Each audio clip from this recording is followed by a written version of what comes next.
lovely morning down by the riverside.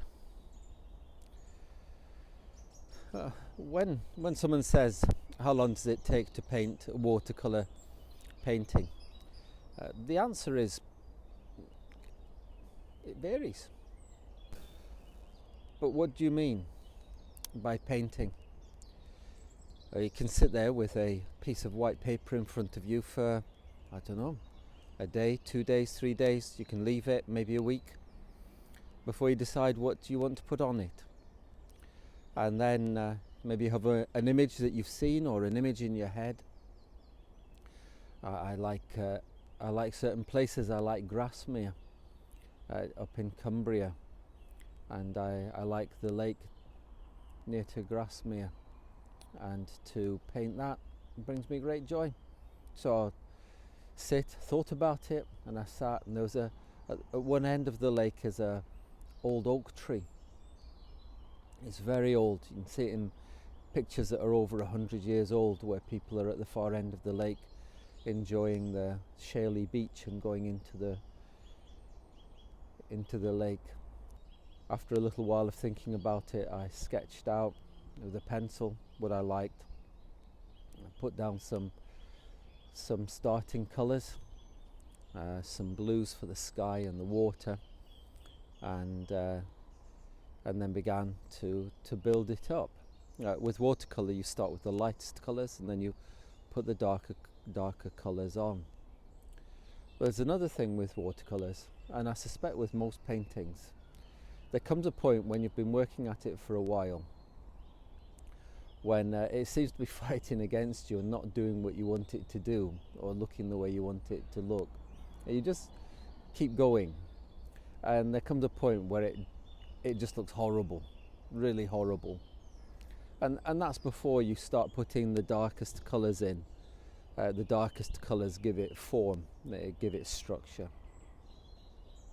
And then once the darkest colours are in and the strongest colours are in, you have generally your foreground, and then it all starts to resolve and look good. But you've got to plan ahead and work hard.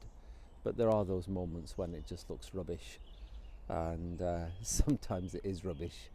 You've got to throw it away and start and try again.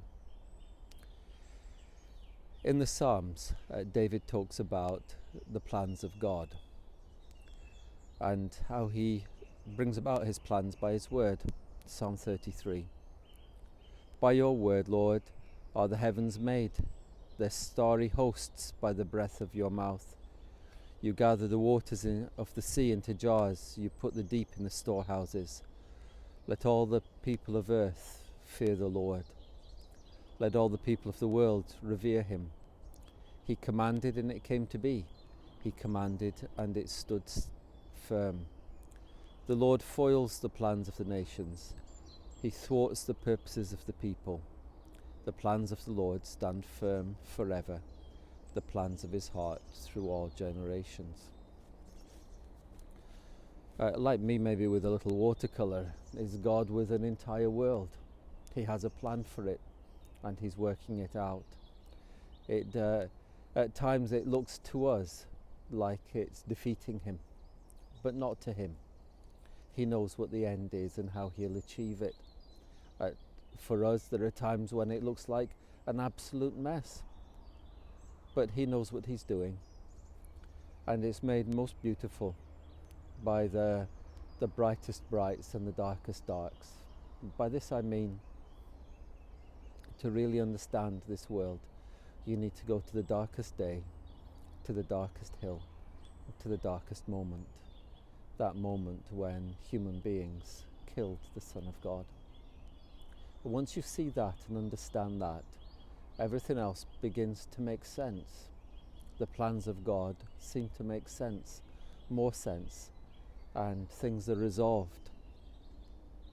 At the end, we'll see everything. We'll see how God has planned it and why God has planned it. But at this moment, we don't quite see it. However, he does tell us, and we do know what his plans are.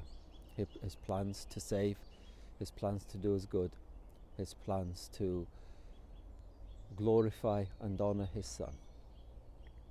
Well, today from the little path by the side of the river, me and my little friend thinking about, I don't know what he's thinking about, me thinking about art. Have a good day. God bless you.